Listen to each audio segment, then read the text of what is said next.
Well, let's talk now to historian and political campaigner Tariq Ali about the situation in Iraq. Mr. Ali, thank you for joining us. 10 years on from the US-led invasion, are things better or worse, do you think, for the people of Iraq? Much, much worse. I don't think there's any doubt about that. I think those of us who warned before this war started, before the United States and Britain and their allies went in, that this would be the result, that it would lead to absolute mayhem, were proved right. Now we've got information, declassified information coming out, saying that the neocons who were running the United States at the time wanted Iraqi oil. And they were annoyed it was still nationalized, and they wanted to privatize it. This is now a well-known fact. No one challenges it. So all the guff about weapons of mass destruction, we now know, as some of us said at the time, that the intelligence agencies of the United States and Britain themselves are not convinced about this, that they were being forced and pressured by politicians to prettify the information, to give them an excuse. This has all come out, and no one has been tried for lying, for war crimes. I mean, 25% of the British population want Blair tried for war crimes.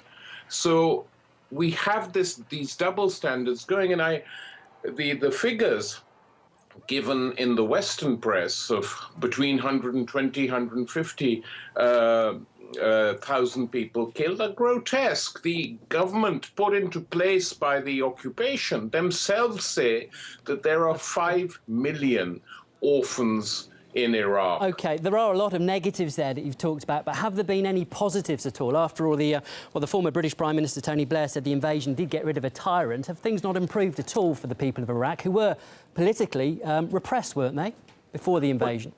They didn't have democracy. They were ruled by a one-party state. That is absolutely true. But their living conditions were better, not just in Baghdad, but in other cities as well, despite the sanctions, which were meant to crush them and which led to the death of, over 500,000 children, because medicines were denied to them even before the war. The attempt to crush Iraq had been going on a long, long time. Despite that, the social infrastructure of the country had been repaired after the first Gulf War.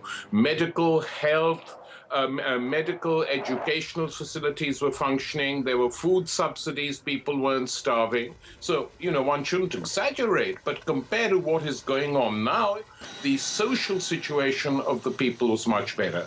Politically, what we have now seen is the occupying powers coming in and doing what imperialism does all the time, divide and rule, creating a big, huge divide by giving the Shia clerical parties total power, destroying the old state completely, and the result is what we still see on the streets today. OK, Mr. Ali, so do you believe that the West then has sort of failed to learn the lessons from Iraq, given that it's still meddling, if you want to use that word, in conflicts in North Africa and the Middle East, such as in Libya and Syria?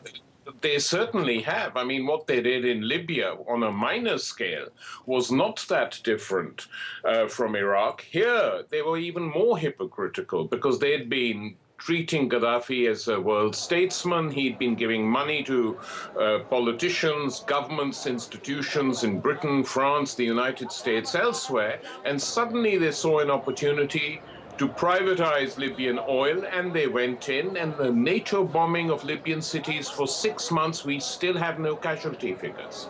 So, and mercifully, an open intervention in Syria has been stopped, but the situation there is pretty grim.